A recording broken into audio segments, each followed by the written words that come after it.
सदी के महानायक अमिताभ बच्चन ने अभी हालिया में एक ऐसा खुलासा कर दिया है जिस खुलासे के बाद से चारों तरफ हड़कंप समझ गया है। दरअसल अमिताभ बच्चन जो दशकों से बॉलीवुड पर राज कर रहे हैं, उन्होंने अभी हाल ही में अपने बच्चों अभिषेक बच्चन और श्वेता बच्चन के साथ समय बिताए को लेकर अफसोस जाहिर किया है। उनका इस पर कहना था कि उनके व्यस्त फिल्मी करियर के कारण वह उनके बच्चों के महत्वपूर्ण पलों का हिस्सा नहीं बन सके।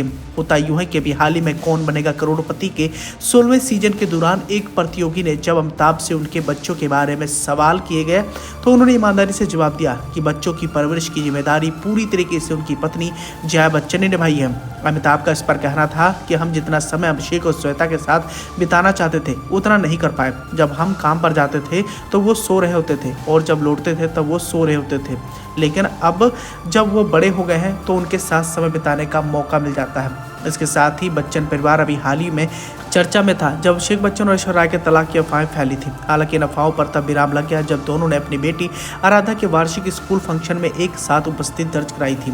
वैसे अमिताभ बच्चन का एक खुलासा दर्शकों के साथ साथ परिवार के प्रति उनकी भावनाओं को भी दर्शाता है। ये वाक्य उनके प्रशंसकों को ये समझने का मौका देता है कि सफलता के पीछे कई बार व्यक्तिगत बलिदान भी छुपे होते हैं। वहीं अभिषेक और ऐश्वर्या की एक साथ उपस्थिति ने ये संदेश दिया कि बच्चन परिवार एकजुट है और अफवाहों को नजरअंदाज करता है। तो ऐसे में दोस्तों आप भी समझ सकते हैं कि अमिताभ बच्चन ने अपने बच्चों की परवरिश को लेकर सबसे बड़ा खुलासा कर दिया। इसके साथ ही अगर उनके बच्चों की अगर बात करें तो पिछले कई महीनों से लगातार अभिषेक बच्चन और उनकी पत्नी ऐश्वर्या राय के साथ तलाक की अफवाहों ने खूब तूल पकड़ा और इसको लेकर खूब सारा विवाद भी गहरा है। हालांकि ना तो इस पर कभी अमिताभ बच्चन, ना ही उनके बेटे और ना ही उनकी बहू ने कभी भी कोई भी रिएक्शन नहीं दिया था, लेकिन सबके बावजूद ऐश्वर्या राय बच्चन अकेली कई जगहों पर स्पॉट की गई, जिसके बाद से इन सभी अफवाहों को और भी ज़्यादा हवा मिली थी।